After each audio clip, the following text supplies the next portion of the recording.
By the end of 1944, U.S. troops had recaptured most of the territory taken by the Japanese in 1941 and 1942. The invasion of Iwo Jima, which became an important objective in American plans to bring the Pacific Campaign to a conclusion, marked the first American landing on Japanese soil.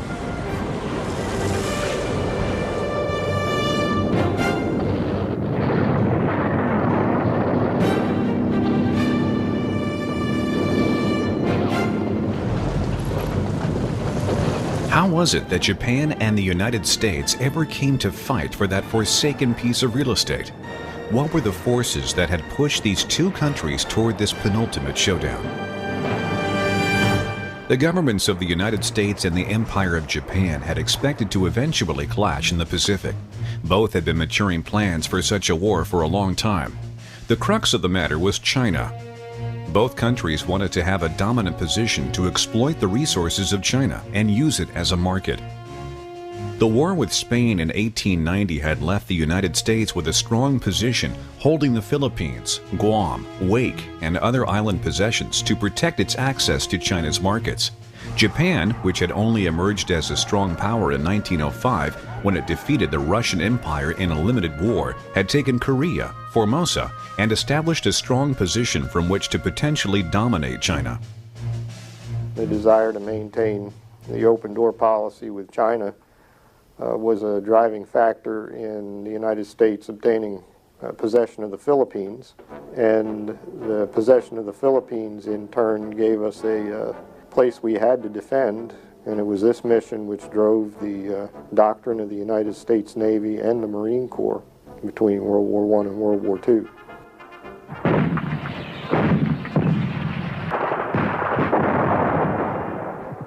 The 1930s had seen greatly accelerated Japanese expansion. In fact, many people date the beginning of World War II to the Japanese seizure of Manchuria that began in 1931. What happened is when the Japanese expanded Manchuria into Manchukuo in 1931, the United States refused to recognize this. However, it wasn't until 1940 that the U.S. did anything about it. It was diplomacy without any sanctions, economic, let alone military.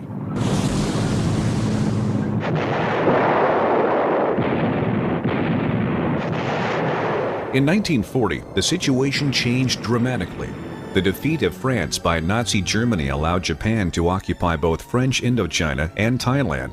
This latest move threatened American bases in the Philippines and the British bastion at Singapore. President Roosevelt knew it was time to act. He ordered all of Japan's assets in the U.S. frozen and immediate sanctions imposed. The sale of steel and scrap metal were suspended, as were all shipments of oil. A Japanese withdrawal from both Indochina and China were demanded. The idea is to impose an embargo on Japan, hopefully using the economic pressure to force the Japanese to withdraw from French Indochina. This is not a reasonable policy if you understand the problem the Japanese would have in saving face throughout Asia if they were to withdraw under the pressure of this economic embargo. Rather than back down as the U.S. had hoped, the Japanese determined that they would seize the resources they needed to continue their expansion. Japan's principal aim was the conquest of the Dutch East Indies, Malaya, the Philippines, and Burma. Once these regions were taken, a defensive perimeter would be established stretching from the Kuriles Islands south through Wake, the Marianas, the Carolines, the Marshalls, and the Gilberts to Rabaul on New Britain. From Rabaul, the perimeter would extend westward to northwestern New Guinea and would encompass the Indies, Malaya, Thailand, and Burma. Japan believed that the Allies would wear themselves out in costly frontal assaults against the perimeter and would ultimately settle for a negotiated peace. Like the French, who were unable to defend their overseas empire after being overrun and occupied by the Germans, the Netherlands have also been overrun and occupied by the Germans and are not in much of a situation to defend their overseas empire. The Japanese feel that this will be a fairly easy acquisition, just as French Indochina was. There's only one problem. and that is the lines of communications between the Dutch East Indies and Japan have to pass right by the Philippines, which are dominated by the United States. So if you're going to seize the Dutch East Indies and the oil that is available there, which is very critical to the continued operation of both the Japanese industrial plant and the Japanese military, they have to be able to bring about a situation where they can move through the Philippines without interference from the Americans. To further show that he meant business, Roosevelt deployed the U.S. Pacific Fleet to Pearl Harbor, Hawaii early in 1940, where it would be closer to the strategic places America would need to defend in the event of war. Although conceived as a threat, the move instead presented the Japanese with an opportunity. If they can neutralize the American Pacific Fleet, even for a period of time of no more than 6 months, that will allow them to complete their expansion in the western Pacific Rim, to seize the Dutch East Indies, and to neutralize American resources in the Philippines. And of course then, the American people being a reasonable, rational people, we will then sit down and negotiate with the Japanese, who will be in a position of strength to resolve the outstanding issues in the Pacific. Throughout their march to war, neither the United States nor Japan fully understood the consequences of their actions or the true capabilities of their opponent. The Americans believed that Japan was a backwards nation whose planes and ships were poor copies of foreign designs and whose soldiers, sailors, and airmen would be easy prey for the superior technology and manhood of the West. The Japanese saw it differently. Though they recognized the awesome industrial capacity of the United States, they saw America as a decadent civilization that would collapse when faced with the ferocity of Japan's mighty warriors. What they're banking on is that war is essentially a spiritual exercise, courage and will to suffer. And that is supposed to be the Yankee playboy's weak suit. You know, once you have a mindset, it's difficult to change it.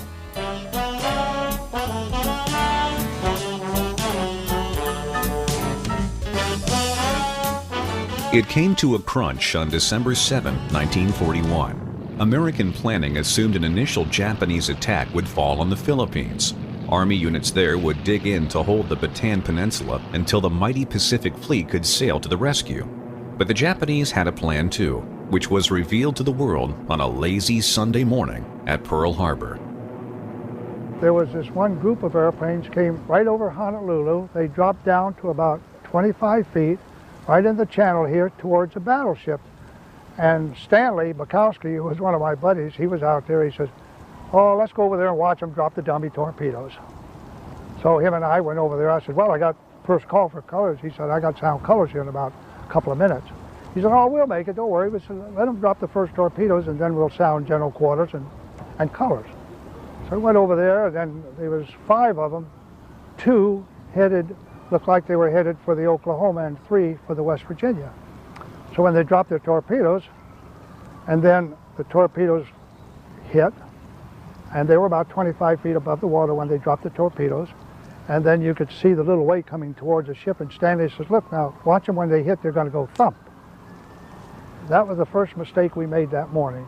When those 3 torpedoes hit, it blew Stanley and I across the ship to the starboard side. We're 118 feet wide. We were covered with oil, didn't know what in the world to think. And Stanley says, "Them buggers were using live torpedoes, which are not supposed to." And then as they climbed, then we looked at the airplane. Then as they got over the ship, then we could see the 2 red balls, but we still didn't grasp they were Japanese. And finally, it could have been about a minute or 2 later, our first sergeant came up soaking wet because his office was on 3rd deck, see, on the port side. It blew him completely out of his office. And he come up there and says, "Get to your battle station." He says, "We're under attack by the Japs." The 2 attack waves of Japanese aircraft, totaling about 380 some planes, had they launched one more strike, it's arguable that the Pacific War would have been prolonged perhaps as much as 8 to 10, maybe 12 months more.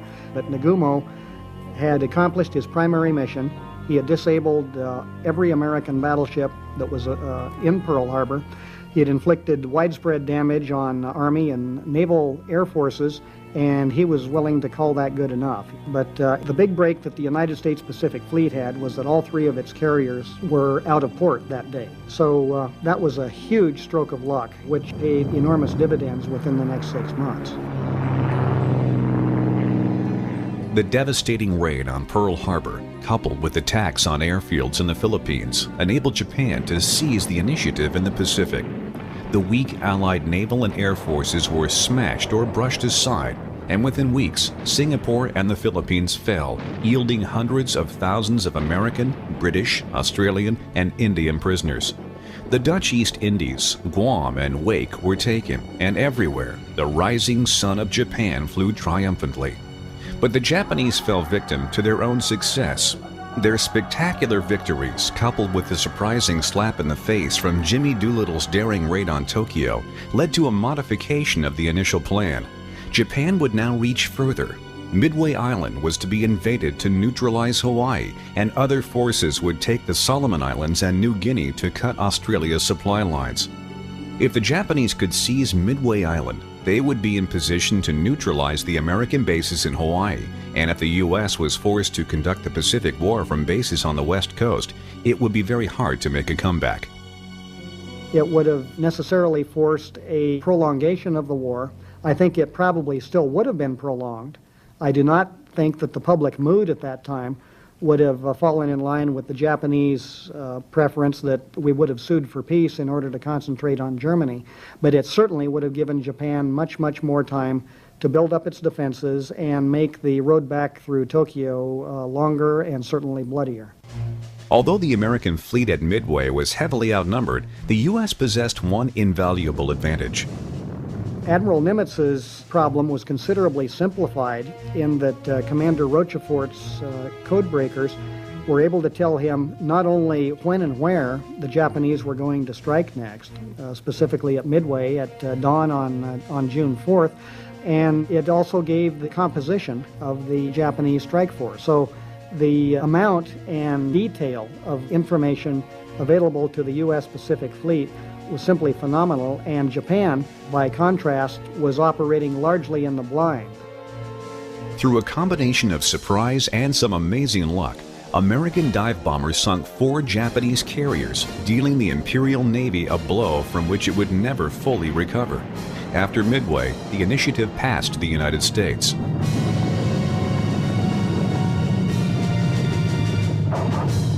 Two months later, Marines of the 1st Division launched America's first offensive of World War II in the Solomon Islands. The Japanese had earlier begun construction of an airfield on Guadalcanal that would threaten Allied communications to Australia. Wishing to build on the success of Midway, the decision was made to counterattack. A desperate struggle followed. The Japanese were determined that the American lodgment on Guadalcanal would not stand. In fact, if you understand the plight of the folks at Henderson Field, in a single day they could be bombed by Japanese aircraft, shelled by Japanese artillery, and bombarded with guns from Japanese capital ships, all in the space of a single day. And yet they did hold on to that airstrip, and having that air power on the scene was crucial. The Japanese end up trying to fight an air supremacy battle over an American airfield. And when you have such an elite force in a highly vulnerable plane, that ain't a smart way to run a railroad. Despite all the battles that came before and after Guadalcanal, that campaign was the one which really defined the way the war was going to go. America, with its enormous industrial capacity, could make good all of the materiel losses in the Guadalcanal campaign, which involved something over 20 ships, I believe. The losses in men were serious by American standards, but they also could be replaced largely in kind. That was not the case with the Japanese. They lost the cream of their naval aviation at Midway and Guadalcanal and simply never recovered it. At the same time, Japanese attempts to take New Guinea and threaten Australia from the north were first stopped and then driven back. The campaigns to secure the Solomon Islands and New Guinea would not be completed until well into 1943, but there was no question that the tide had irrevocably turned. From the very outset of World War II, the grand strategy employed by the United States and the United Kingdom emphasized the defeat of Germany over that of Japan. Well before Pearl Harbor, we were pretty sure we'd be involved in this war. We began strategic talks with Britain in secret almost a year before Pearl Harbor. And out of these consultations and planning efforts, it became clear that it was in America's interest to defend in the Pacific while we combined with Britain and other allies to defeat Germany first. And this ultimately became the basis for all American strategy in World War II. However, by the latter part of 1943, American production had expanded to the point where it was possible to conduct major offensives in Europe and the Pacific at the same time. In the Pacific, Allied forces would advance from two directions. General MacArthur's South Pacific Theater Force would drive north from its hard-fought victory in New Guinea to take the Philippines, while Admiral Nimitz led his forces through the Central Pacific. The dual campaigns became possible when larger and faster carriers of the Essex class and lighter carriers of the Independence class joined the Pacific Fleet. A powerful collection of ships, the Fast Carrier Task Force was built around the brand new flat tops, which gave the Americans unparalleled flexibility to launch both offensive and defensive operations. The Central Pacific Drive got underway in November 1943, when Nimitz sent Army and Marine forces to the Gilbert Islands to seize bases from which to support subsequent jumps into the Marshalls. Macon, the Army objective, fell to the 27th Division after 4 days of hard fighting. Tarawa, where the 2nd Marine Division went ashore, provided a much stiffer test of American amphibious doctrine.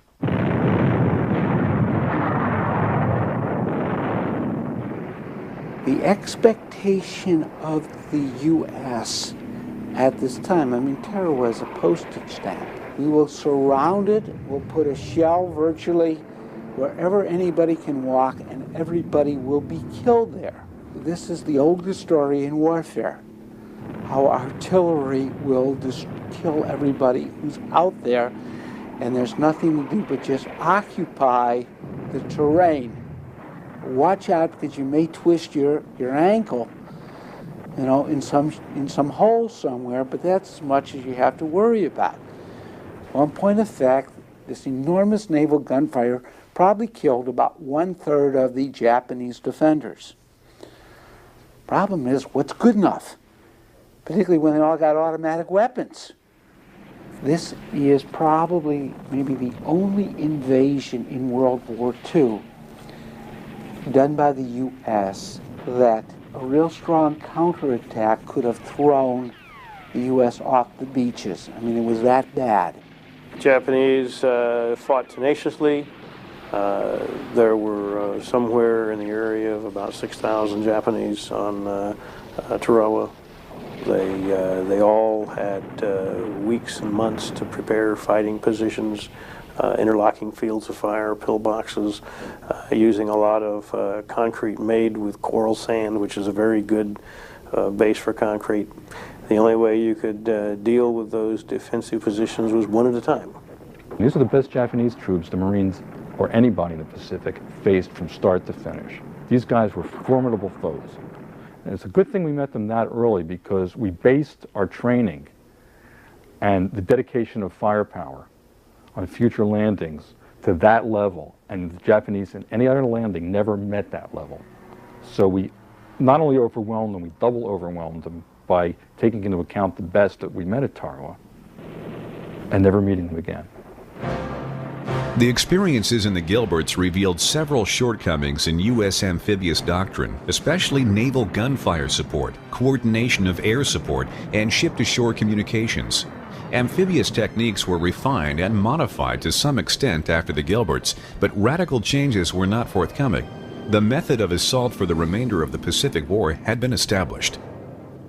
With the Gilberts secured, the U.S. next moved into the eastern and central Marshalls to seize Majuro and Kwajalein.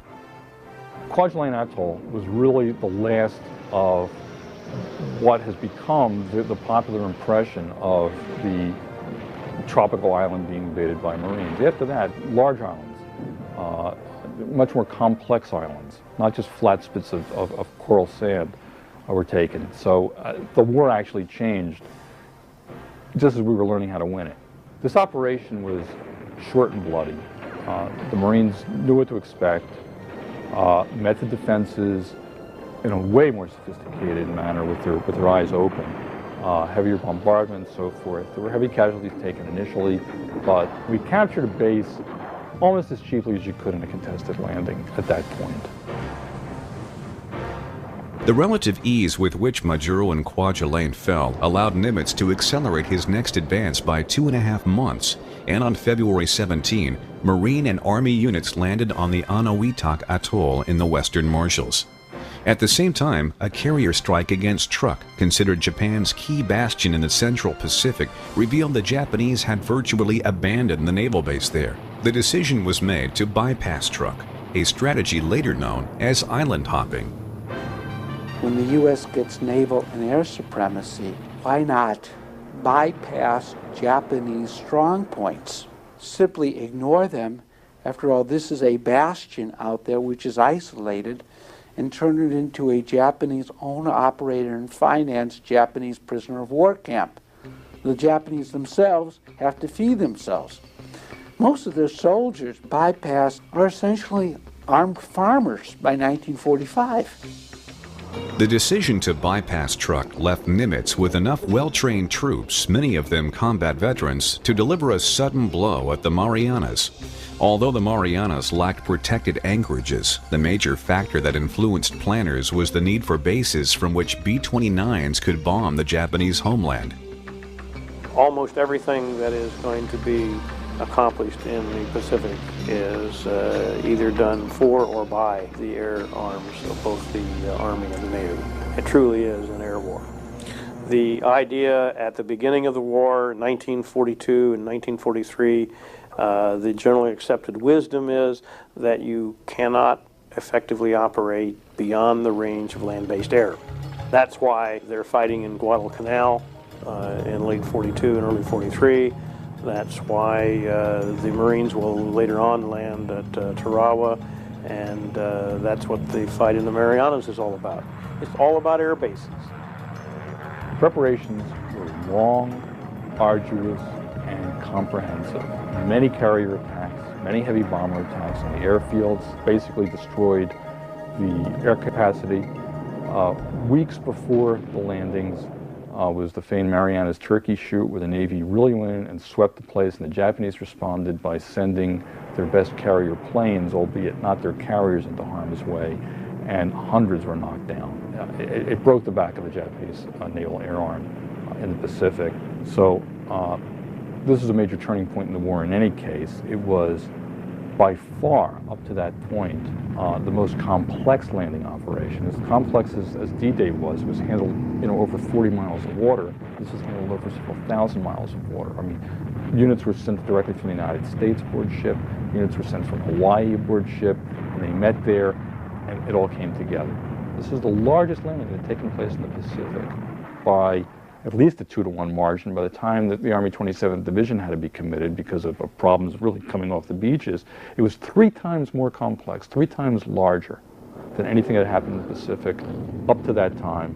Everything that they learned from Tarawa and had perfected by Kwajalein was amply perfected, albeit on a much broader scale.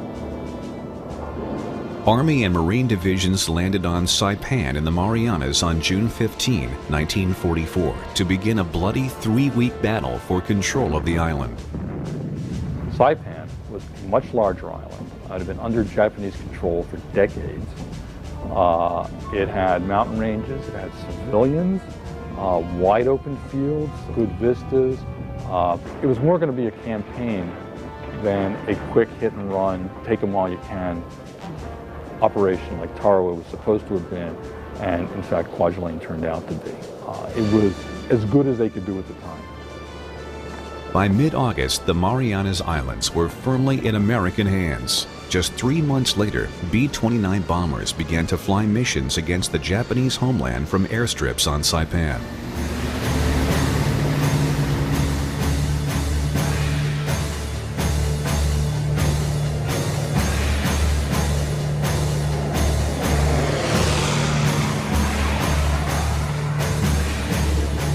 Forced to fly without proper fighter escort due to the extreme range, heavy losses were common during the early going.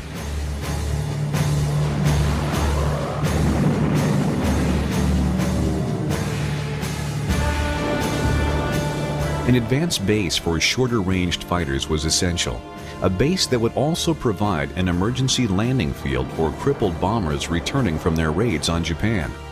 Iwo Jima, a tiny volcanic island that lay halfway between Tokyo and Saipan, was seen as an ideal location for such a base. The decision was made to take the island by amphibious assault. Then we're dug in, you know, and we stayed on that place for the next 5 days. Every day at dawn, we would get up and attack, you know. I would hear from the captain that at dawn we're going to get up and we're going to attack. First there'd be an artillery barrage, and then we're going to go forward and just wipe these guys up. Well, the artillery barrage would come, and then we would get up out of our holes and go a few yards, and there'd be machine gun fire at us. You know, we'd have to hit the deck and eventually go back to our holes because there was no way we could move. You know, we were just pinned down. In fact, that next morning was about the worst time I ever had on Iwo, because the very next morning we were out for this attack, you know, and we get pinned down, and we have a bunch of guys hit, you know, and the corpsman would come up to take them out. The corpsman would get hit. And I remember we were just getting murderous fire from this line of hillocks just in front of us, you know, murderous fire from machine guns from the Japanese. We were pinned down in our holes, you know, we couldn't move. And remember, a corpsman came up to pull in one of the wounded, and the corpsman went to get him, and as he went to get him, he got shot through the arm, you know, and his arm was just flopping around, you know, like that, and he was knocked down, and of course he got up and ran. He got over to our holes, he got hit again, and we reached up and pulled him into our foxhole. And he had a great big hole in his arm. We put, at that time, we were supposed to put sulfur in, and then put on the dressing, you know. I'd never given a shot of morphine, but he told us to open his kit, you know, and get out some morphine and give it to him, so I did, you know. And what saved us was fog. Fog came in, and just, I didn't mention that this area we were on was very hot. It's like Iwo's a volcanic island, you know. And it was so hot that you could dig down only about a foot. Once you got down a foot, it was so hot you couldn't stand it. So you could dig a foxhole only about a foot. Fortunately, there were other holes there that the Japanese had made, and there were shell holes we could use for foxholes, and dig a foxhole in the bottom of that, you know. So we were enough underground, it was be safe. But by evening, you know, after a full day, it was cooled off enough you could dig down about another 6 inches. The good part of it was if you wanted to cook anything, like a sea ration, you know, all you had to do was punch a hole in the can so it wouldn't explode, and put it in this hot soil and it would cook. It was great. But anyway, the steam and the fog shielded things so we could get the wounded people out. But we were losing people. We lost about 5 or 6 people then, right that time, you know, just that one supposed attack. We were stuck like that the next 4 or 5 days, you know. They would bring up tanks, and the tanks would spray the whole area with, we would send another one of our guys who was experienced, you know, a guy who had been in the Raiders. He was a corporal named Anthony. He would go get aboard the tanks and try to point out to the tankers just where he spotted the things were firing at us, but they couldn't see them, and of course the Japanese would just go underground, and when the tanks were there, they have flat trajectory and they can't fire mortars, so unless you get a direct hit on the thing, you can't wipe it out. The Japanese would come right up as soon as the tanks had left and fire at us again. So we were stuck there for about 4 or 5 days, you know. Everything had just sort of ground to a halt. And then the 5th day, which was March 7th, I guess the 4th day, March 7th, I got word during the night that Colonel Pollock, who had the platoon on our right, who replaced the one that had been pulled out, you know, replaced. He was going to make a dawn attack by surprise and with no artillery bombardment, hope to catch the Japanese off guard. So we should jump off just before dawn, you know, just at first light, and move forward, and without a barrage, prepare time, and we would catch them. So we passed the word. We had to pass the word from foxhole to foxhole, and sure enough, at dawn we get up and we move out of our holes, you know, into this rough country just ahead of us, where all this heavy fire had been coming from. I'm moving with the guys, and we get the very first line of hills, and one of the what happened was that one of our guys spotted a Japanese who was supposed to be a sentry, was sitting there asleep, you know, with his, just sitting there like this with his head in his lap. He was supposed to be watched. The other guys were all underground. Well, he shot this guy, and of course that that set off the alarm for the Japanese. So they all come running up out of their cave, you know, out of this big cave they were in. We figured out there were two embrasures. We figured this out pretty quick because there were Japanese coming out of both ends of the cave, and we were right amongst them. The remnants of the platoon were there, you know. And I was at the front end of the, I went back and forth between my two units, you know. We had two units ready fighting. We couldn't see each other, but we're very close together. And I remember Sisk, the big fellow from Indiana, was in charge of one, and he was up hard by the cave, you know. And by that time, they had killed a lot of Japanese just outside the cave. They shot them and killed them with grenades. He was right up near the cave's opening, and he was throwing grenades into the cave, and every so one time a great big piece of what I know now was liver came out and just landed at my feet. And Sis said, we're really getting at it. We're really getting him now. It was a piece of Japanese liver. And then the flamethrower came up, and the flamethrower squirted the cave, and they all ran out the back end of it, you know. There was the other end of the cave, and that's, I'd been there just a moment or two earlier. And there were just about 6 of us that were up at the other side of the cave, you know, up at the end of a draw, you know, just a gully. And we suddenly got a lot of fire from our left, you know, from the gully. And my men all went up to the edge of the gully, and grenades began to come at us, you know. They would hit the ground, and then it rolled down into the gully and explode. And our guys were throwing grenades down the other way at the Japanese, were firing up at them from below and throwing the grenades back. We were pulling the pin, and we'd hold it for a couple of seconds, then roll it down or throw it, you know, so it would explode, not giving them time to throw it back. But they were shooting at us too. We were just getting a hell of a fire. And remember, Nick put his helmet up, and it came back with a big hole in it. And Frost, my other squad leader, he'd been a barman, and the Browning automatic rifle, he had a Browning automatic rifle that weighed about 20 pounds and gave semi-automatic fire. And he was up there as long as he could, you know. And I remember he backed off with this from this heavy fire, holding this bar. He said, "Christ Almighty," he said, "there's hundreds of them in there. Why can't they send a whole company instead of just a couple of squads?" And I said, "It's all we got, Frost, you know." Anyway, the captain, I was on the radio with him. I was telling him what was going on, and he says, "Can you use a half-track?" Half-track's a track vehicle that has a 75 millimeter. Yes, send it up. So he sent it up, and boy, it steamed right up to the edge, you know, and it just is armored, and it was able to fire right down, point-blank fire at the Japanese, and we were really getting him. It took this couldn't have taken more than about 5 minutes total, you know, this firefight. But we got back on top. Once the half-track got there, we were able to come up, and our grenades were really getting him. The other thing that Sisk was doing, he was throwing grenades over the ridge, you know, so they would hit the Japanese as they came out of the cave and back. There must have been I think about 50 or 60 Japanese that were killed outside the cave, and I don't know how many of them died in the cave because we never got inside. You know, I didn't get inside. Some of the guys did go inside and came out with a couple of swords and things, but I didn't go in the cave. I just had other things to do. But things got pretty quiet about that time. We'd had some casualties, and we had to evacuate the casualties, and it looked like we were on top of things. You know, the Japanese, all the Japanese we knew about were dead, and the cave was silenced, and we thought we were in pretty good shape. You know, we'd lost half a dozen people, but most of them wounded, not killed.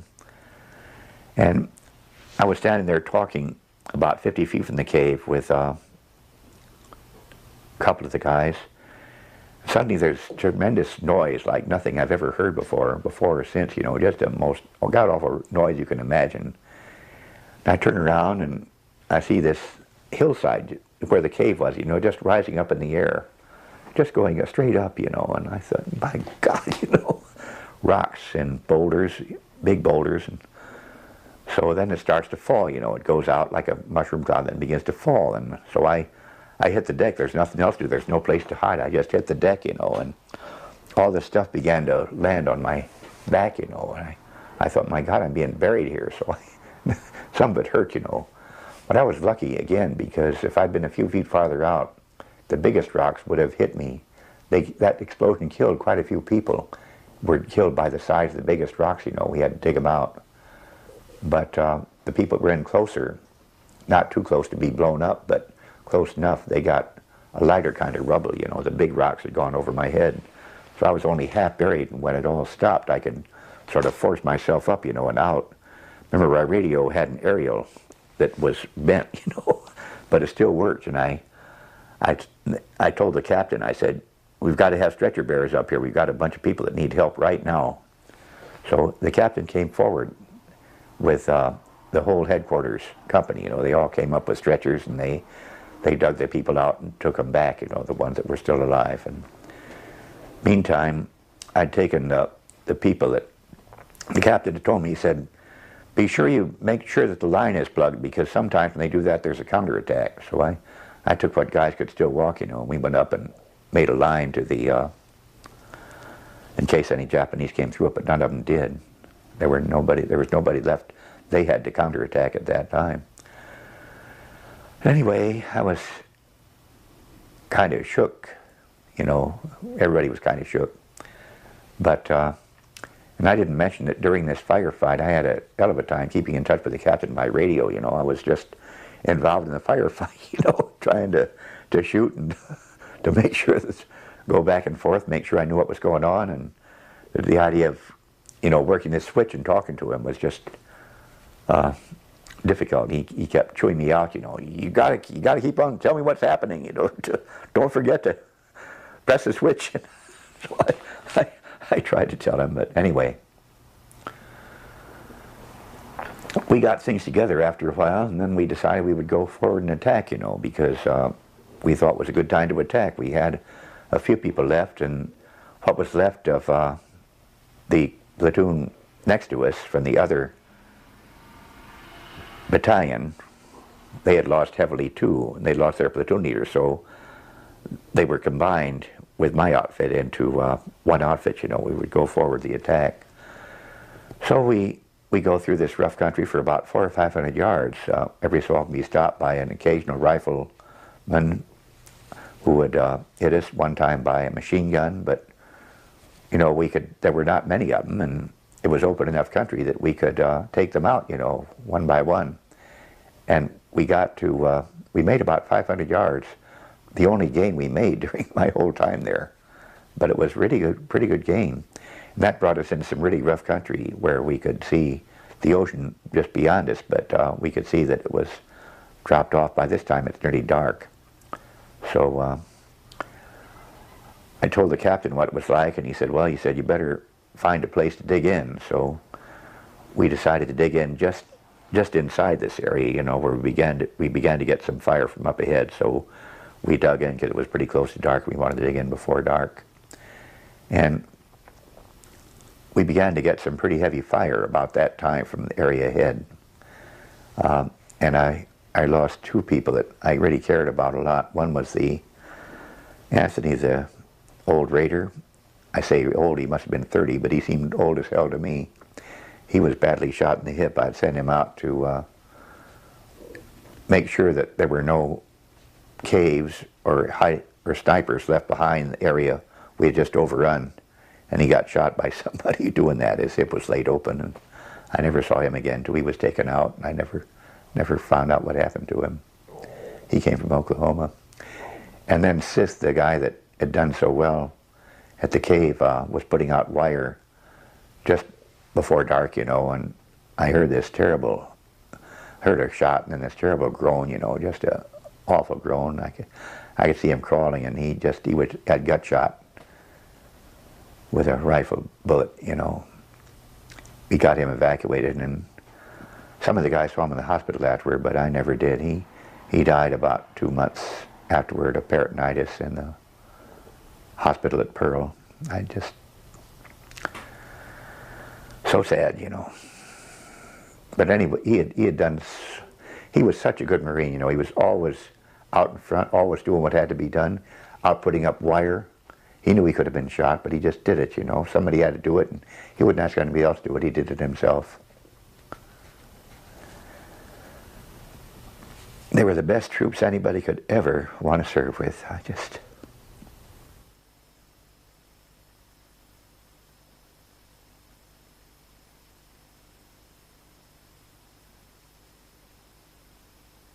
Going to the Pacific is a little different situation. We would go back to Norfolk, Virginia, our home port in the States. We'd get a 15-day leave, and it took about 15 days to get from Norfolk to New Orleans. But getting back to the ship, I was now a swashbuckling, salty coxswain with 2 major battles under my belt. So arriving back at the ship, I approached my immediate officer, Lieutenant J.G., and half jest, half in earnest. What's the game plan now, Lou? I want to get some of this shore duty I've been hearing about. In fact, there's a certain lighthouse down there in New Orleans on Lake Pontchartrain. I'd dearly love to finish out my tour of duty at that lighthouse. Well, I said, forget it. He says, your experience, that's what we need. I said, oh man, I don't want to hear this. So next thing you know, I'm boarding same bunk, same landing craft, the whole 9 yards, and we now find ourselves going through the Panama Canal to Pearl Harbor, and from there would be Saipan, Tinian, the Admiralty, Tulagi, Marshall, all these places, and we're doing maneuver as if we didn't know what the heck we were doing. We're still doing extensive maneuvers in all these various areas of travel. And of course, we eventually wound up at Saipan, which by that time had been secured. But it was quite an experience just to see the aircraft coming back from raids on Japan.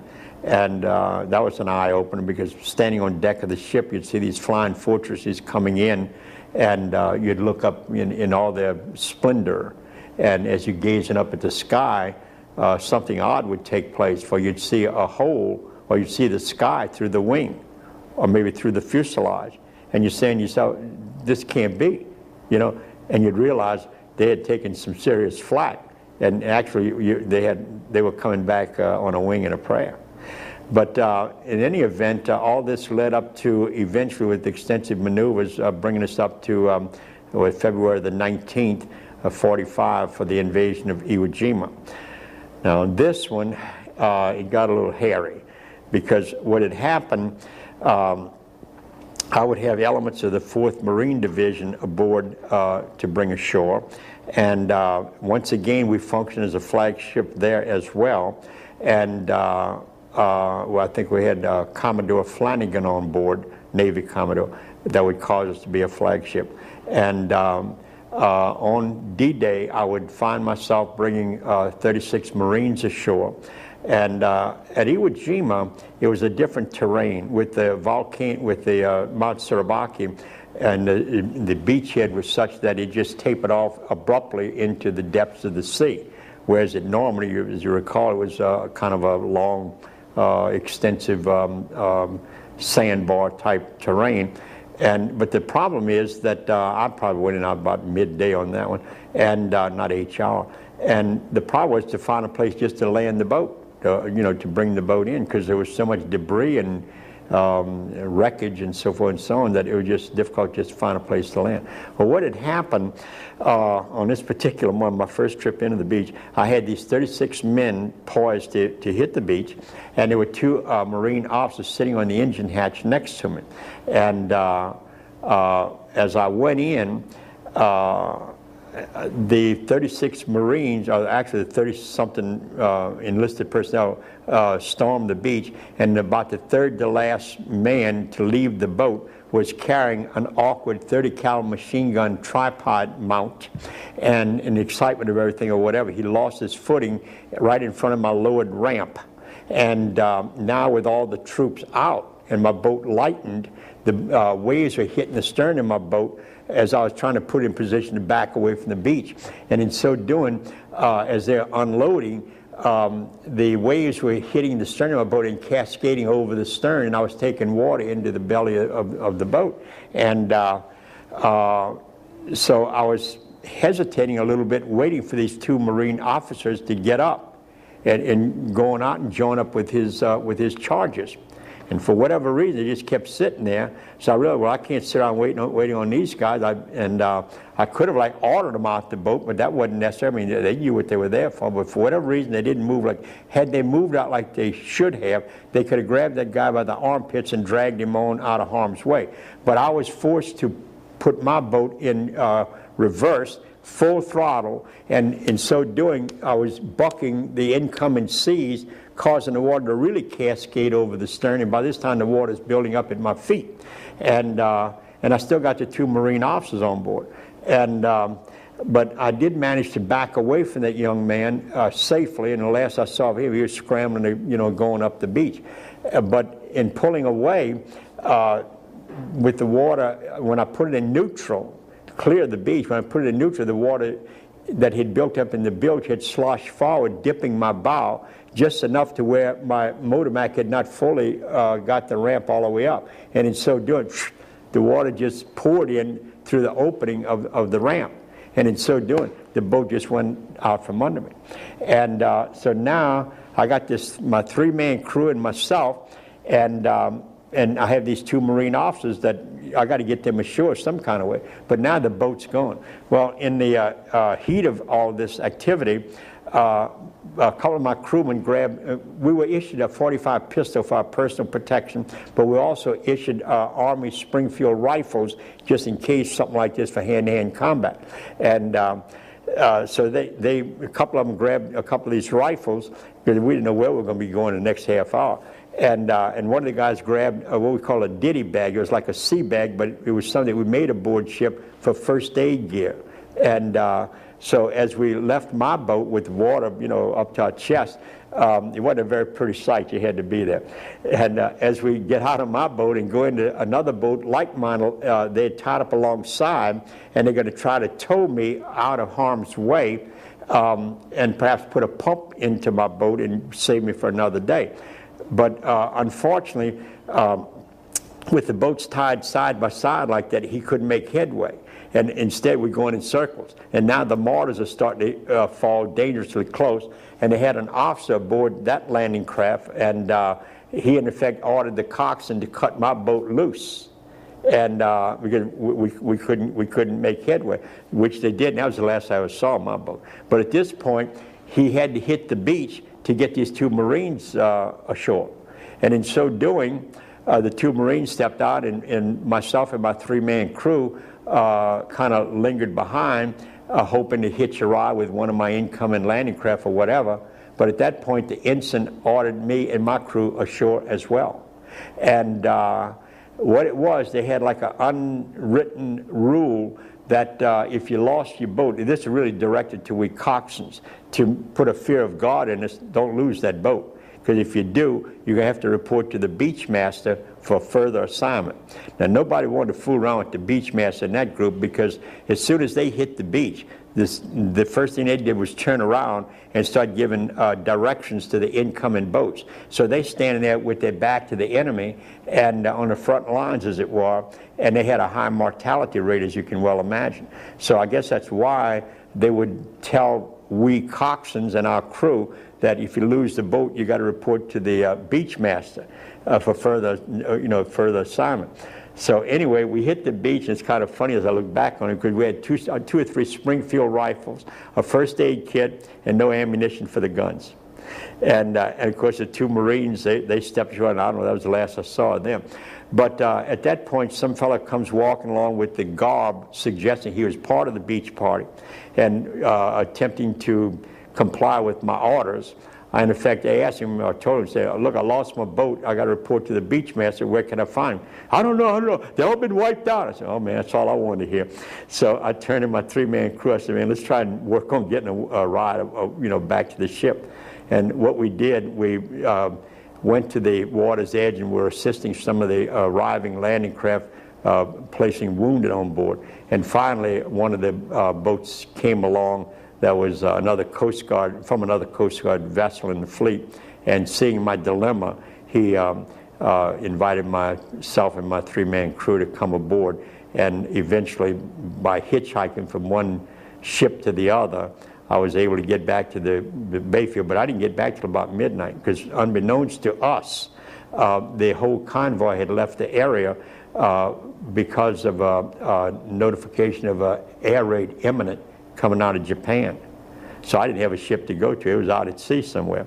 And of course, they eventually came back, and it was about midnight before I got back to the Bayfield.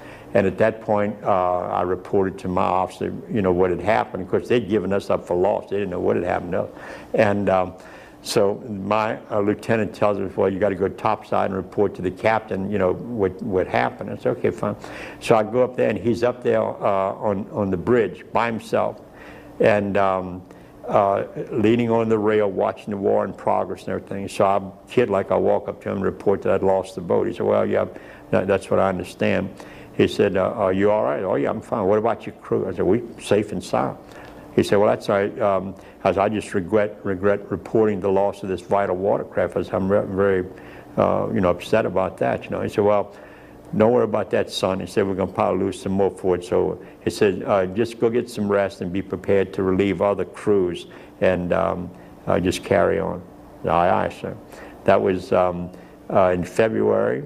And April, we did D-Day at Okinawa, and I was promoted to boatswain second class. So instead of winding up going in the brig, I got a promotion. And so it wasn't too bad after all.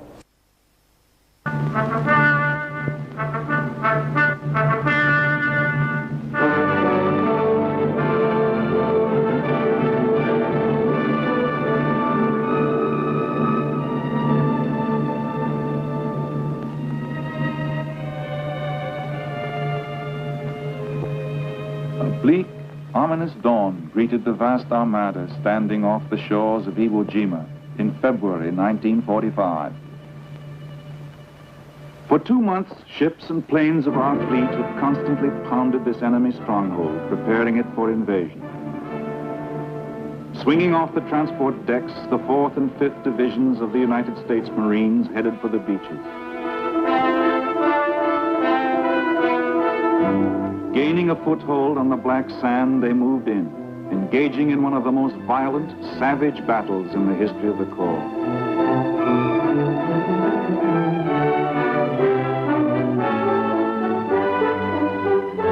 On the 5th day of battle, a small group of men from Combat Team 28 scaled the heights of Mount Suribachi and there planted the Stars and Stripes.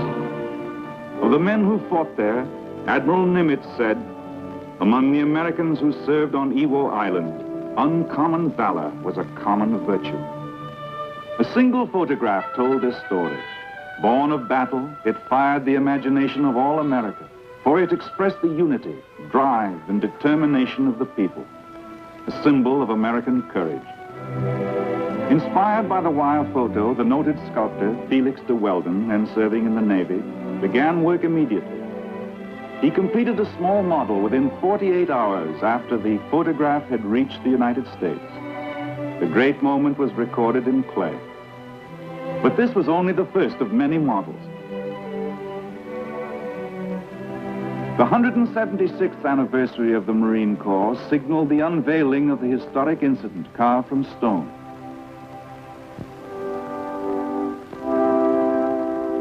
Almighty and eternal God, we invoke thy divine presence here among us, that we may dedicate this statue to the memory of men who have died for our country, and that we may rededicate our lives to the ideals and principles of our country and its freedoms, and consecrate our lives to its service, and to thee, our Lord.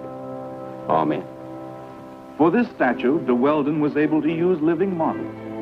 3 of the men who had actually raised the flag, the others had given their lives for their country.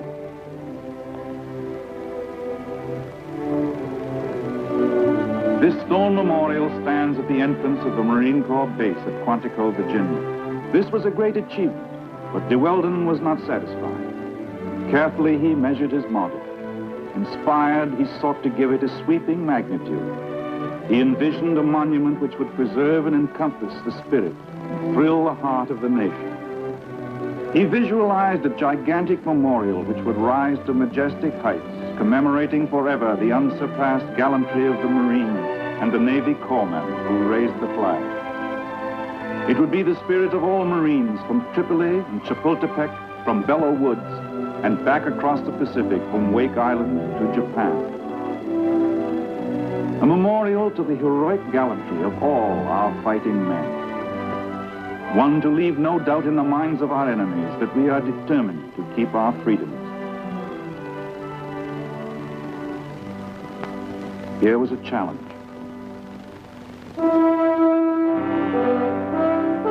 As the years passed, this towering memorial took on form and expression.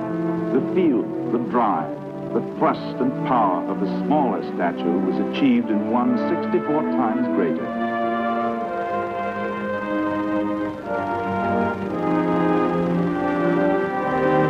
The challenge was met. Now the heroic group was finished. Molded in plaster, it was ready to be cast in bronze. Authorized by the unanimous vote of Congress, this memorial is made possible by donations of the people, by former Marines, the fathers and mothers of our fallen comrades, friends of the Corps, and men of the Navy and Marine Corps themselves. It would be the spirit of all the people of the United States, a symbol of all America for all time.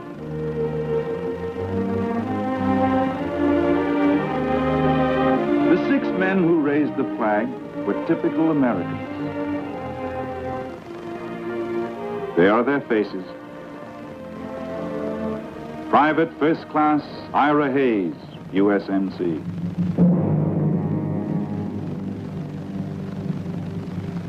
Pharmacist Mate Second Class John Bradley, USN.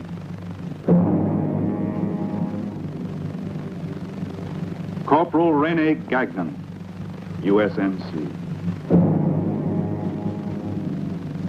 Sergeant Michael Strength, USMC. Private First Class Franklin Sousley, USMC. Corporal Harlan Block, USMC. An original American, a Pima Indian from the broad plains of Arizona, a student from the dairy lands of Wisconsin, a mill worker from the hills of New Hampshire, a son of Czechoslovakian immigrants, a professional Marine from the Allegheny Mountains of Pennsylvania, a war worker from the fertile tobacco lands of Kentucky, and a truck driver from the rich oil fields of southern Texas. The oldest was 25, the youngest 19. 5 were Marines, 1 a sailor.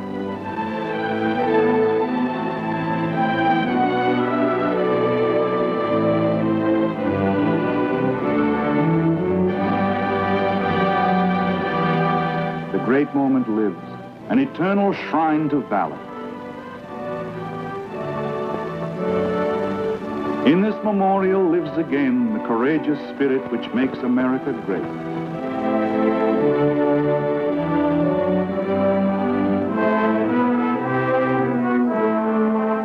In it is the relentless determination of the American people to defend democracy against those who would destroy it.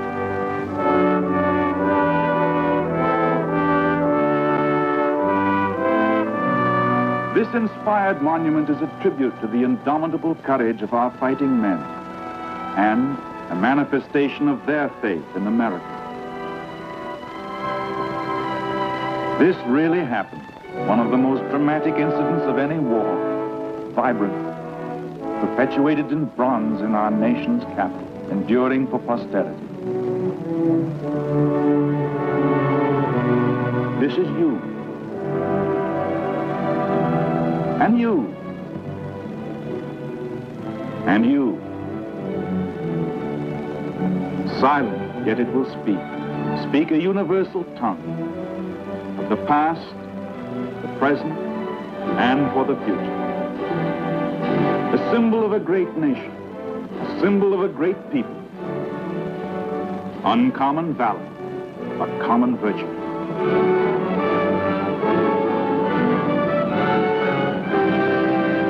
Now, taking a minute from his busy acting career and his current dramatic characterization, here is Tyrone Power, Captain, U.S. Marine Corps Reserve. Uncommon valor. It couldn't be said better. And I guess it can be said about all those in uniform who have fought to keep our country free. They've kept this flag flying all over the world. You might call it a badge of freedom, a bright light of hope to a threatened civilization. Yet we Americans too often forget the price we've paid for this heritage.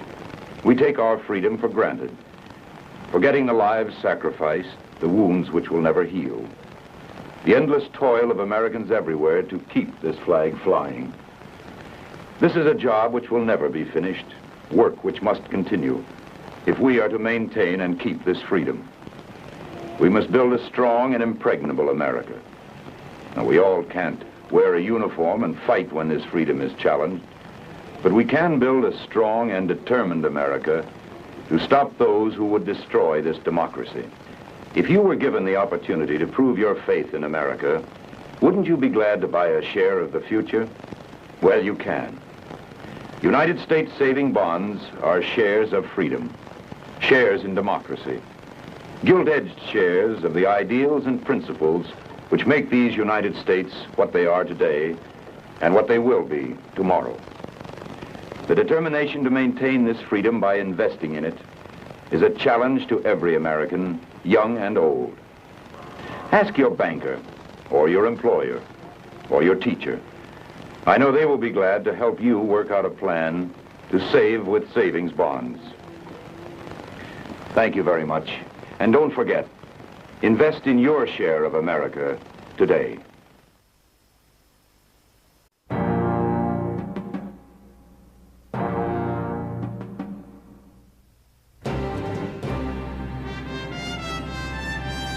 It was the largest plane of its era.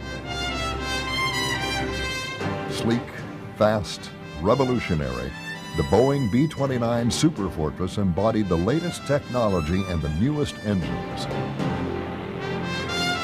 Its wings held more fuel than a railroad tank car. Its engines burned hundreds of gallons of oil on an average mission. And inside its pressurized fuselage, the B-29 carried the latest avionics, the most advanced radar systems, and a unique targeting computer system for its defensive gun turrets. It was a technical marvel that had no peer in the air or even on Axis drawing boards. In the B-29 Superfortress, American ingenuity had created the war's most awesome bomber. It was considered the airplane. The difference between B-29s and all other aircraft, such as B-24s, B-17s, and the others, was the B-29 was much faster, carried a load of 10 tons, had a range of 3,000 miles, had remotely controlled guns that was computer operated, was pressurized. So even in the winter and at high altitudes, we were flying in summer flying clothes. What a leap in technology it was. And because it was pressurized, there were several technologies that had to be developed to accommodate that. For example, you couldn't open the hatch and start firing the gun. So they had to create remote control gun sights It could fly fast, it could fly high, and its range was something like 19 hours, an incredible amount of time for them. And they had developed tanks in the wings, tanks that they could put in the bomb bays, and they had to have a dedicated flight engineer running, actually computers. They were electromechanical computers. It was this enormous, beautiful, gleaming, streamlined plane, and it was state-of-the-art. It was just very exciting. Designed as the replacement for the B-17 Flying Fortress, the B-29 combined virtual intercontinental range with a combat bomb load of over 10 tons, making it the deadliest strategic bomber built up to its day. From its remote-controlled turrets to its pressurized hull, the B-29 represented the best effort America's war industries produced during World War II. And that effort paid off. The B-29, more than any other weapon, helped shorten the war and saved thousands of American lives. And yet, despite the innovations found in its design, the state-of-the-art soon passed the B-29 by. And in only a few short years, the Superfortress was relegated to obsolescence as America entered the jet age.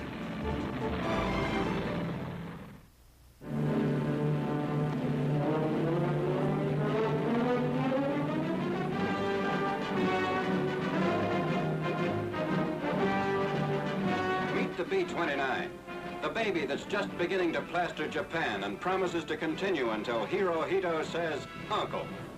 Uncle Sam, excuse please. The B-29's development began in 1939 when the Air Corps initiated a $5 million study for an ultra-long-range strategic bomber that would eventually replace the B-24 and B-17. The study concluded a plane with a range of at least 5,000 miles, capable of carrying a 2-ton bomb load at over 370 miles per hour, would be needed. The following year, 6 aviation corporations undertook initial design work to create an aircraft capable of meeting such extraordinary requirements. After scrutinizing the proposals, the Air Corps settled on Boeing's design as the best of the lot. With a contract in hand, work on a prototype started at once. Boeing explored many avenues with the B-29's original evolution. The lessons learned from the B-17 were quickly applied. The B-29's roots actually date back to the B-17 and to some of Boeing's experimental bombers of the 1930s, including the B-19. And when the Air Corps approached Boeing and asked them to build basically a super strategic 4-engine bomber, they were really the only company in the United States that had the institutional experience to do this. The problem was when they looked at the specs that the Air Corps fragged out for them, they wanted a plane that went between 350 and 400 miles an hour, that could go at least 3,000 miles, carry a huge bomb load, have power turrets, that sort of thing. They realized that they were going to have to venture into some seriously uncharted engineering waters, and that made them very nervous, but nevertheless they pressed ahead with this revolutionary new aircraft. And all of this came about off of paper.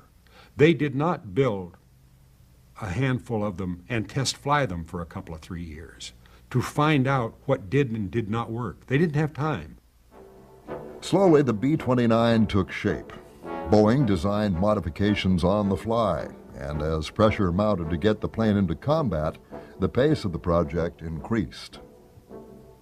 As you probably know, it was an airplane that was put on the fast track as far as design, production, and so on and so forth was concerned. They were built in 3 different locations, Washington and in Wichita, and the Bell Aircraft Company in Georgia built B-29s also.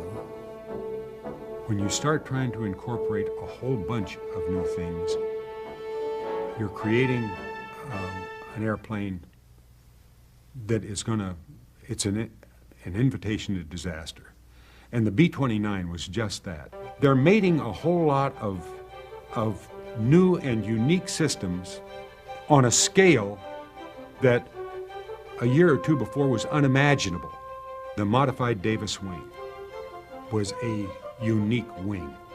Fowler flaps were not new, but having them that big was.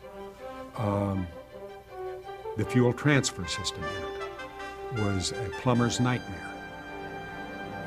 The fact that it was the first combat airplane built that was to be pressurized was unique. Just the size of the airplane was, it wasn't the first built that big, but it was the first built in quantity that was that big. The fire control system, remote control turrets, was the first of its kind. The gunners weren't near the guns. They just had a gun sight that they would move, and there's a little lighted ring in the gun sight, and they would get that ring on the fighter plane or the target and pull the trigger, and the computer would compute the angle of fire using the altitude, temperature, all those factors.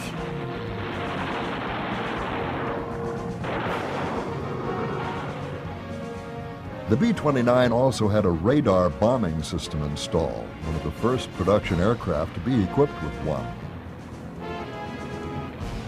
Thanks to its complexity, the first production B-29s rolled out of the factory riddled with flaws.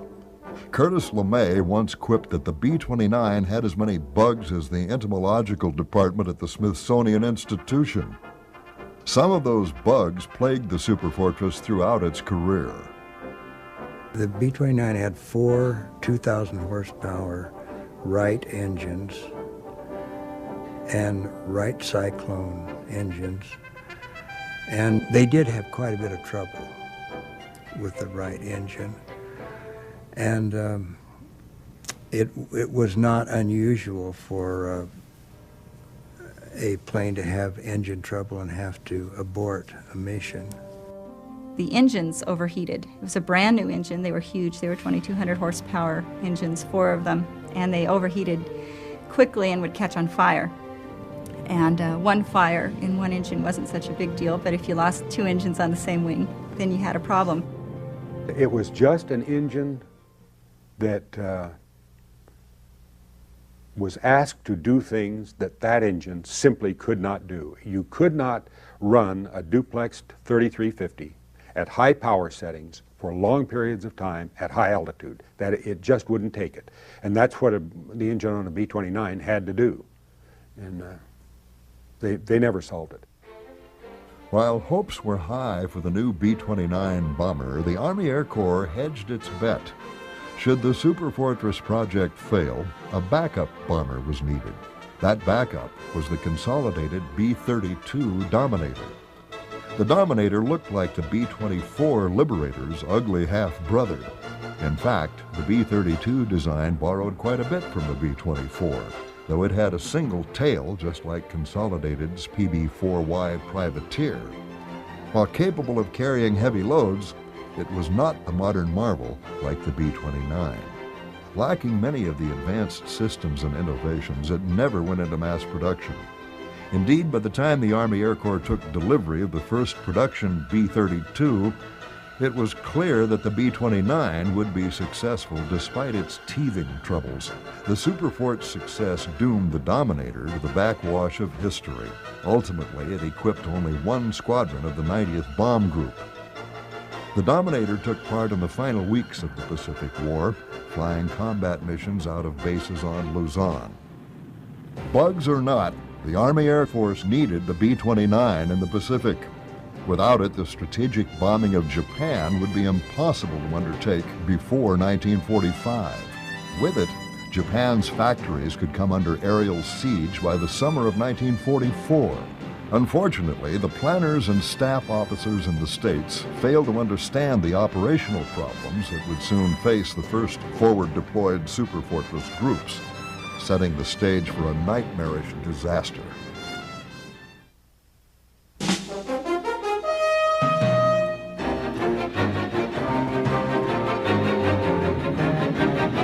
Deployed to the China-Burma-India theater in 1944, the B-29 did not look like a war winner at first. A host of problems plagued Superfortress operations in the CBI, destroying its effectiveness as an ultra-long-range heavy bomber.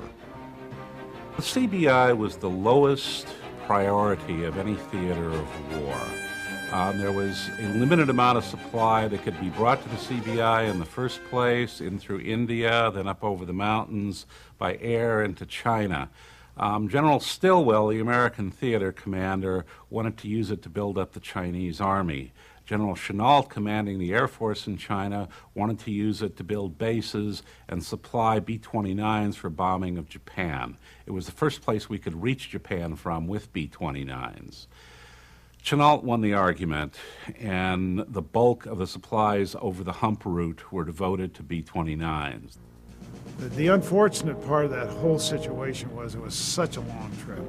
Our missions could range up to 20 hours, and that is a very, very long time to fly across the ocean to get to a place like Singapore, and then come under attack there, and then try to get back to your base in India. It was very difficult. We did stage out of another island at one or two times, but no matter what, the missions were 18 hours long. The shorter missions were missions to Rangoon. They were considerably shorter and considered a milk run.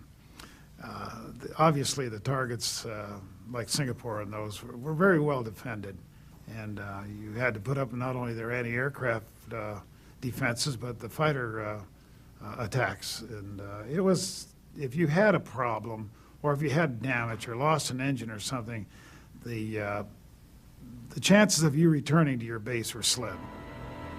Working under the most primitive of conditions in blazing heat, just keeping the B-29s running was a challenge. Well, the B-29 had its trials because it was depending on so much new technology. It hit the airfields without a lot of testing. The goal was to get it over the target as soon as possible. So those early crews battled a lot of problems with the planes themselves. We arrived there, I would say, about the 1st of December, when the best weather was, and the monsoons were not, all the time that I was in India, the weather was just really quite nice in comparison to those guys that had been there since March or April of 1944. As I mentioned to you, they had problems with engines overheating on takeoffs during that hot weather. The engines were conking out, getting too hot on takeoff, you know. But when I arrived there, the weather was quite nice. I couldn't complain about it at all. To prepare for the arrival of the B-29s in China, the 14th hired thousands of Chinese coolies to build the huge runways the new bombers required. The Chinese government, in conjunction with the Americans, built 6 huge bases that would accommodate B-29s in western China. But they were only about 60 miles from the Japanese lines, which just meant they were incredibly vulnerable, and that 60 miles could change to nothing in short order. The Chinese did an amazing thing in constructing these airfields, primarily because there was no heavy equipment to do it. And they did it in what I understand is a pretty short period of time, and they did it all by hand. They crushed rocks with little hammers. And the way they did it was bringing in thousands and thousands of laborers to do this work. Using primitive hand tools, the dedicated Chinese completed the fields by the spring of 1944, in time for the arrival of the first B-29 groups.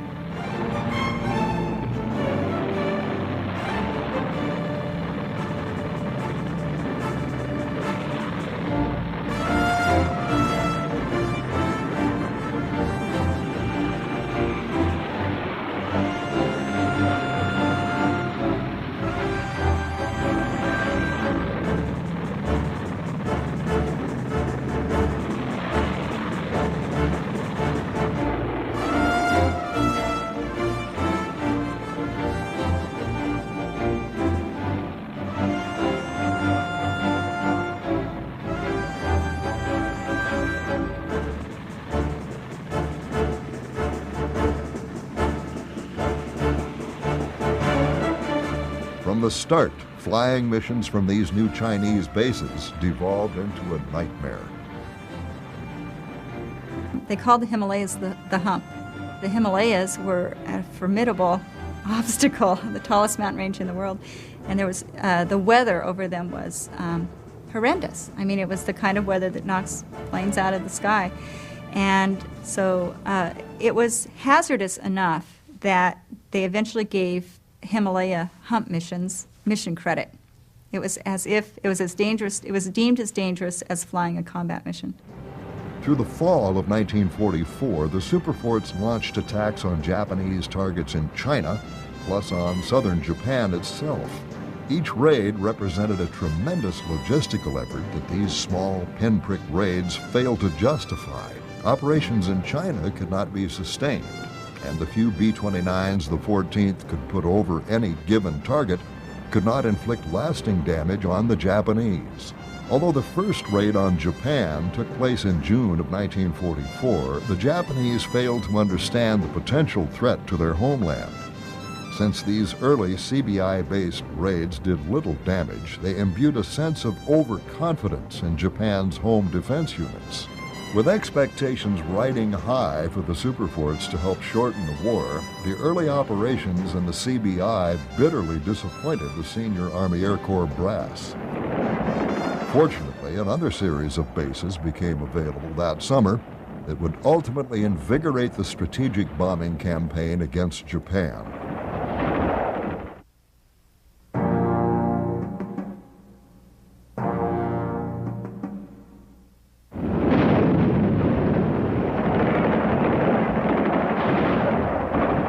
In June of 1944, American Marines and infantry stormed the beaches of Saipan, a key Japanese possession in the Mariana Island chain. Weeks of intense fighting followed as the Americans wiped out the Japanese defenders, some of whom resorted to desperate banzai charges when all looked lost. Even before the ground troops secured the island, combat engineers worked to build the gigantic airfields needed to support B-29 operations. From Saipan, the superforts could bomb Tokyo. Later that summer, American troops assaulted Tinian, an island within artillery range of Saipan. Tinian's flat, hard ground was tailor-made for B-29 bases, and soon engineers had transformed the island into one big airfield complex. In October of 1944, it was the plan for the first B-29s to start bombing Japan from the Pacific Theater. And the first of these B-29s were sent over to Saipan, Tinian, and Guam, which were islands that made up the Mariana Islands. As the first groups arrived in the Marianas, the B-29 men discovered their new home could be a dangerous place. They were strafing us, and boy, we cleared out of that Quonset hut in a hurry, everybody running in different directions looking for a foxhole or some kind of cover. The first time, we didn't have any place to go. And I remember one of my buddies there jumping into a trash can, for example. It was not a great place to be when you're being strafed. In October 1944, the new B-29 groups launched their first attack on the Japanese mainland. They wanted to have 200 planes before they would, we would be sent on the first mission. I think we took off somewhere around, maybe around midnight. We got there, we were very much of a surprise to the Japanese. They were not ready. I kind of have recollections of listening to Japanese music on some earphones as we approached Japan, and as we started in over the beach, the coastal area, suddenly the music all went off. And I think it must have been somewhere at that point that they discovered they were being bombed by large bombers. While the first missions flown from the Marianas caught the Japanese by surprise, their fighter and flak defenses quickly awoke to the new danger. Through the rest of 1944, the B-29 crews encountered stout opposition. Zeros Zeeks and other planes were ramming us, flying into the side of our planes and hitting us and knocking us down. Fierce opposition, grueling 14-hour missions, and no safe haven for emergency landings between Saipan and the Imperial homeland hampered B-29 missions throughout the rest of the year. What happens over Japan is the Air Force finds out very quickly that what had worked in Europe, its doctrinal high-altitude daylight precision bombing campaign, isn't going to work in Japan because of the prevailing weather conditions they're encountering.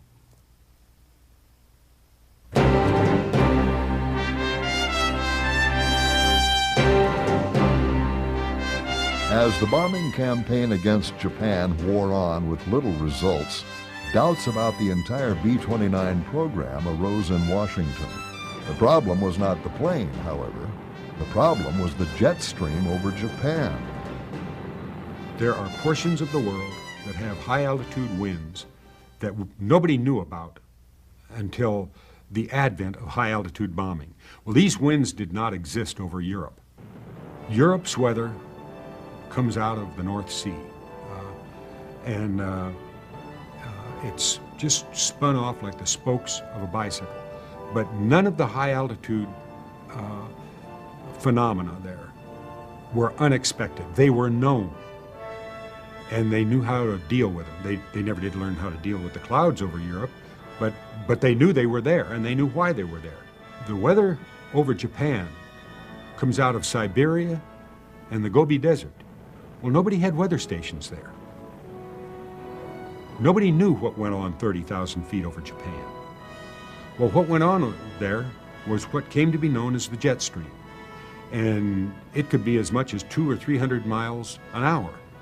That was a relative rarity, but the jet stream itself was almost a constant. At anywhere from 70 or 80 miles an hour to 150 miles an hour was relatively common.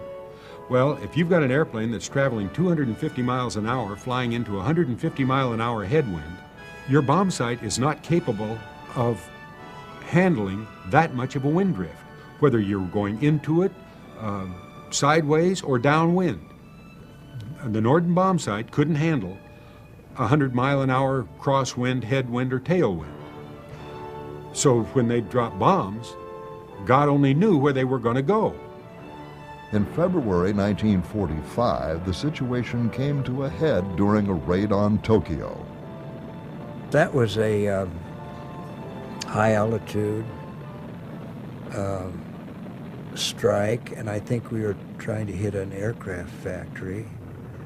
And I think our results were quite unsatisfactory. We missed the target.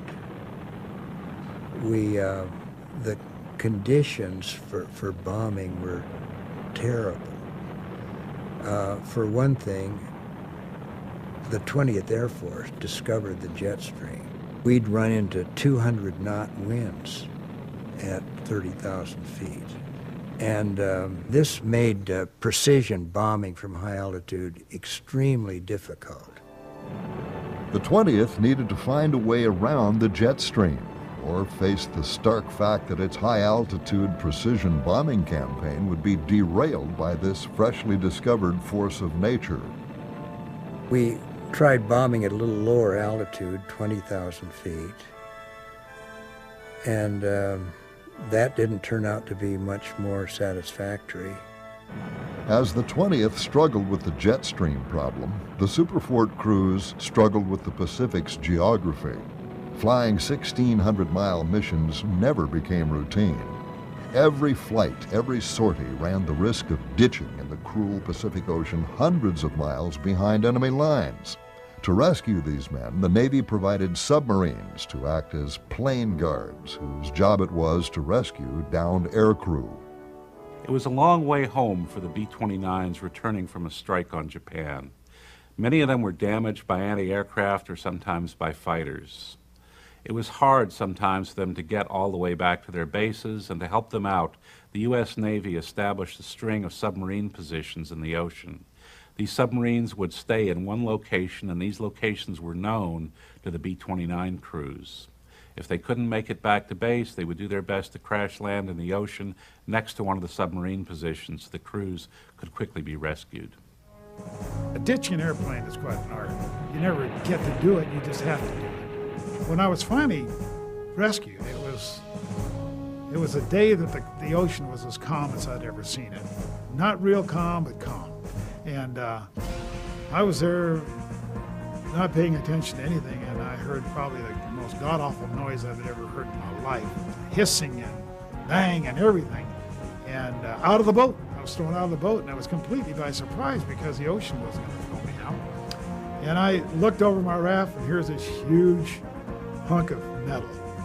And I said to myself, I don't care if it's Japanese, American, whoever, just take me, I'm through. Well, luckily for me, a little dinghy gets in the water, and here come a couple American sailors paddling out to me, and they get me and tow my boat in.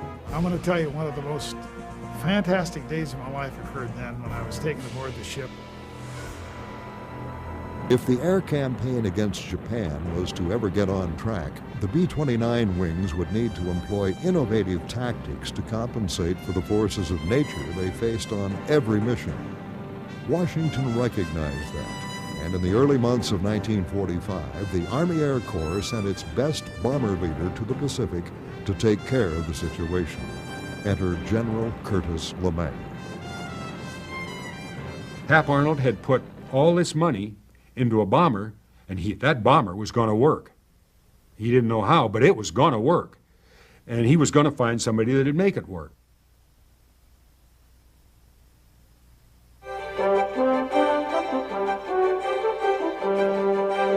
General Curtis LeMay arrived to take over the bombing campaign in early 1945. Almost at once, he recognized the futility of high-altitude precision bombing.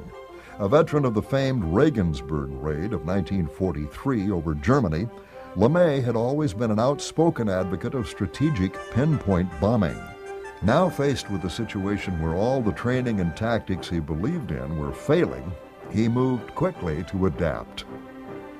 General LeMay determines that in order to accomplish his mission, he will approach destruction of the Japanese war industries by carrying out a low-level, nighttime incendiary campaign against those cities. And this represents a major policy shift, and he does this without permission from Washington. No longer would the B-29s go in high and aim at select targets. Instead, LeMay ordered his men to go in low at night. Tokyo would be their first target using these new tactics. The change shocked his airmen. When the operations officer said, you know, that the target is going to be Tokyo, the bombing altitude will be 8,000 feet. When he said that, there was just a gasp that went up. Oh. And rumors were swirling around, you know, about how LeMay expects to have 50% of the plane shot down. Those who survived the attack never forgot the carnival of the macabre that unfolded around them that night over Tokyo. The fires were really going by the time we got over the target. The low-altitude night raid against Tokyo devastated the Japanese capital.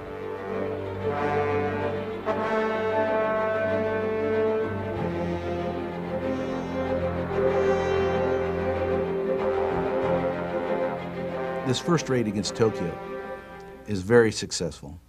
It virtually wipes out the entire downtown area, probably kills somewhere around 40,000 people and leaves over 1 million homeless, but it's very effective in attacking the kind of cottage war industries that Japan has at this point.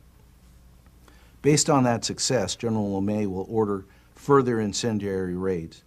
Now down the road, as they continue these, there'll be a shortage of incendiary bombs, which will force the Air Force to go to a combination of daylight regular bombing raids and nighttime incendiary raids in tandem, working together in an attempt to destroy Japanese industry. Japanese pilots defended their cities with every ounce of skill and courage they possessed.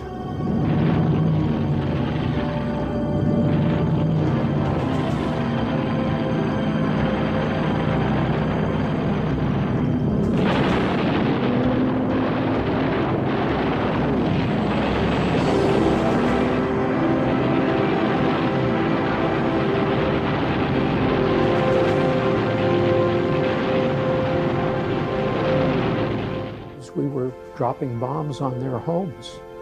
Tokyo was where they lived, and they were young guys that wanted to defend themselves and their homes and their families, just like we would if we were up over San Francisco or some other local city. You know, we would be pretty upset with whoever the enemy was. The Japanese fought back fiercely, at times ramming the B-29s with their own fighters. They were almost ready to go into kamikaze when all this was happening, and they did a couple times. At night they tried to make a move on us and at night ram us. As we were watching a lot of our buddies in the other B-29s next to us that were dropping their bombs and incendiaries, getting knocked down because they were getting hit, and we lost a lot of our fellow B-29s. Daytime or night, anti-aircraft fire remained an ever-present danger. Every searchlight in Nagoya and every flak gun in Nagoya was on us. We were just bathed in light, and there's this wall of flak out in front of us.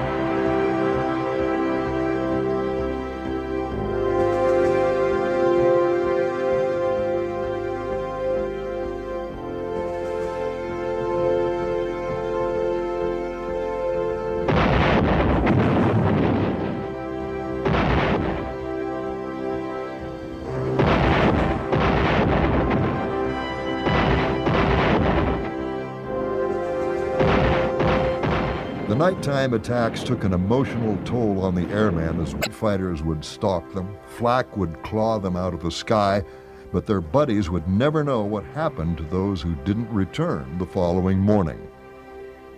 When we lost somebody, we never knew what happened to them because it was at night, we were flying individually, radio silence, they just didn't come back.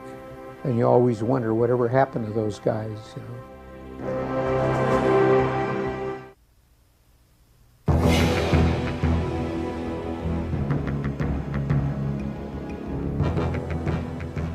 Through the spring of 1945, the 20th burned Japan's major cities to the ground. These raids are extremely effective, but they're also very destructive.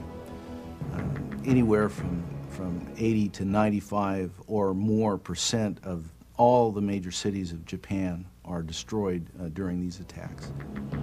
You know, here we've been trained for high altitude precision bombing. We're knocking out a war industry. And here all of a sudden we're burning down cities. And this guy says that we have to burn these cities down because the way the Japanese operate, the way their war industry operates, is that they do all kinds of piecework all over the city in their homes.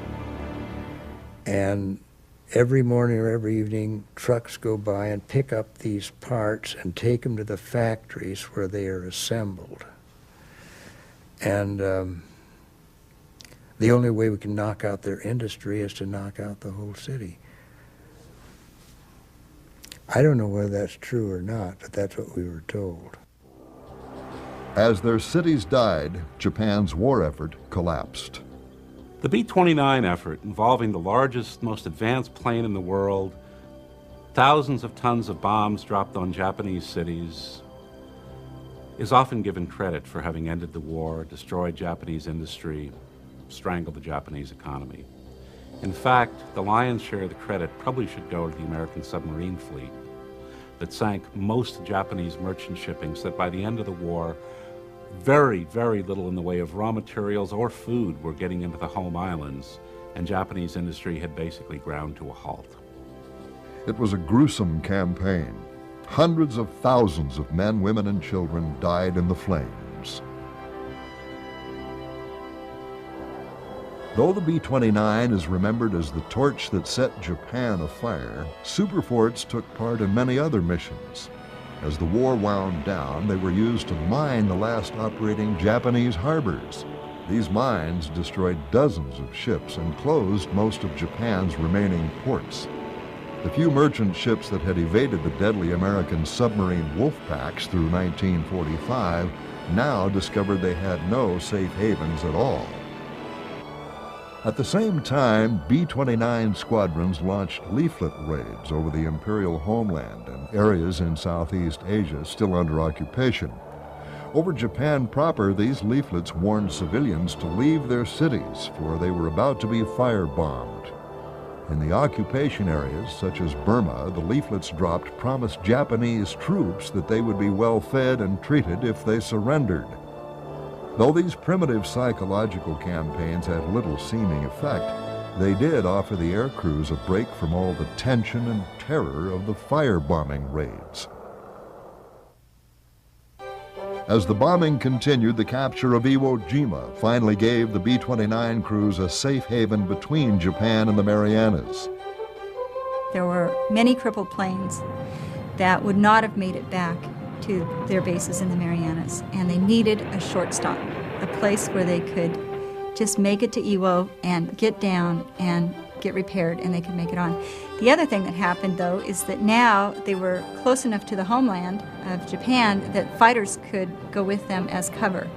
So this was a huge benefit, and they called them the Little Friends. Even before the island was totally secured by the Marines, crippled superforts began making emergency landings there. Oh, we got shot up on a number of missions.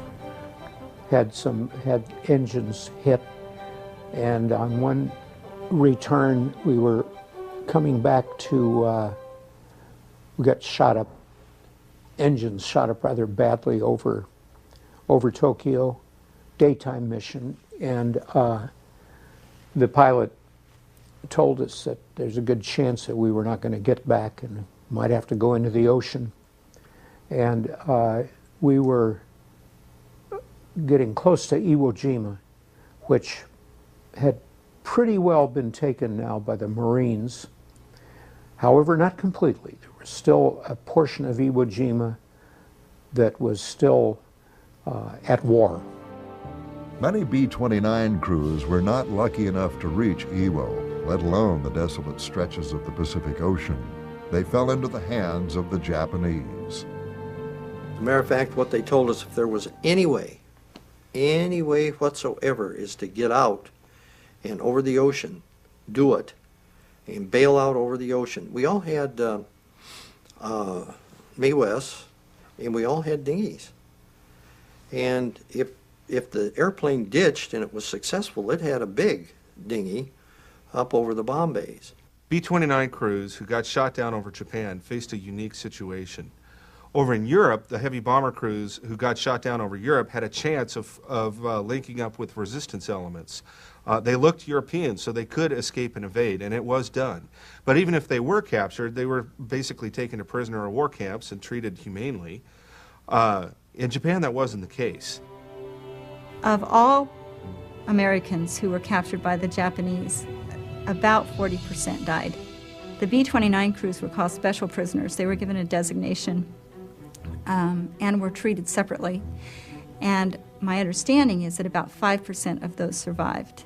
All of them had, starvation issues. All of them had been brutally beaten.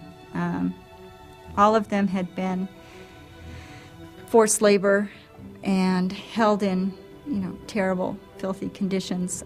At the very end of the war, many of the prison camps that held B-29ers, some of the Japanese guards executed them. By August, the B-29 raids had devastated 66 cities, laying waste to some 178 square miles of densely populated urban areas. According to Japanese sources, the raids killed 241,000 people, while injuring another 313,000.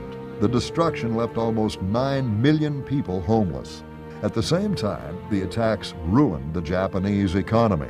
But it would take 2 more nightmarish missions to bring Japan's leaders to the surrender table.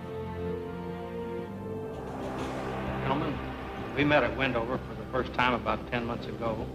I told you at that time that I had great hopes that the mission that we were about to undertake could end the war.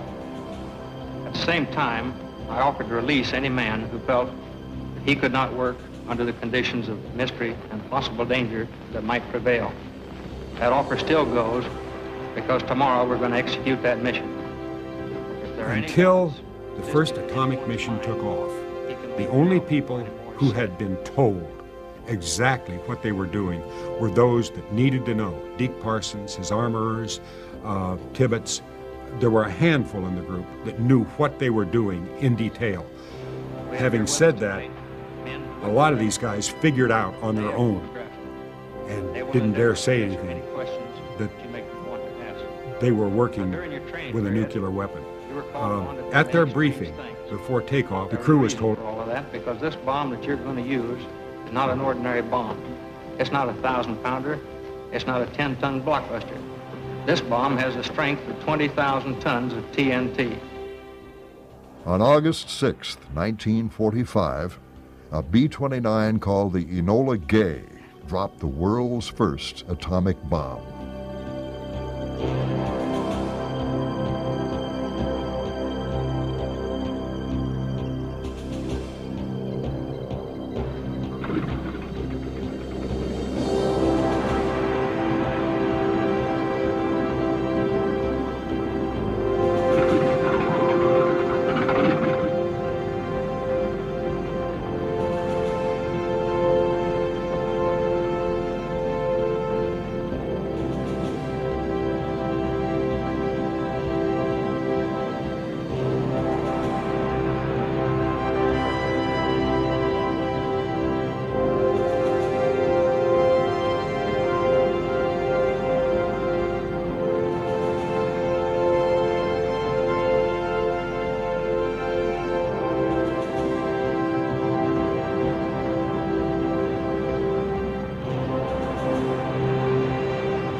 The city of Hiroshima was incinerated in a millisecond of fiery horror. Tens of thousands died instantly. Others suffered for weeks before succumbing to radiation poisoning. The Japanese military tried to convince the emperor that this new weapon was simply a flash bomb whose effects could be mitigated by wearing white clothing. The emperor was not convinced. After the second atomic bombing, this one on Nagasaki, he ordered the government to make peace. Chaos followed, and an aborted coup nearly upset the government's effort to surrender. Finally, the emperor himself addressed the nation and told his subjects that they had to endure the unendurable and accept unconditional surrender.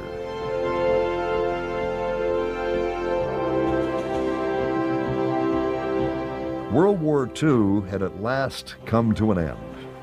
The B-29 superfortress, with all its terrible capacity for destruction, had played a significant role in bringing about the peace. For the superfortress crews, the surrender gave them time to reflect on their accomplishments. Many were torn by their experiences, proud of their devotion to duty, but uncomfortable with the gruesome effect their B-29s had on the Japanese people.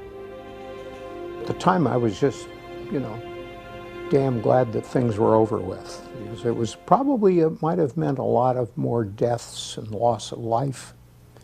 But at the same time, I was kind of wondering and wishing they might have dropped those bombs, not right on a city, but maybe in a nearby bay or someplace where they could demonstrate to the Japanese what these things could do, rather than just straight out on a city. That as one individual viewpoint bothered me.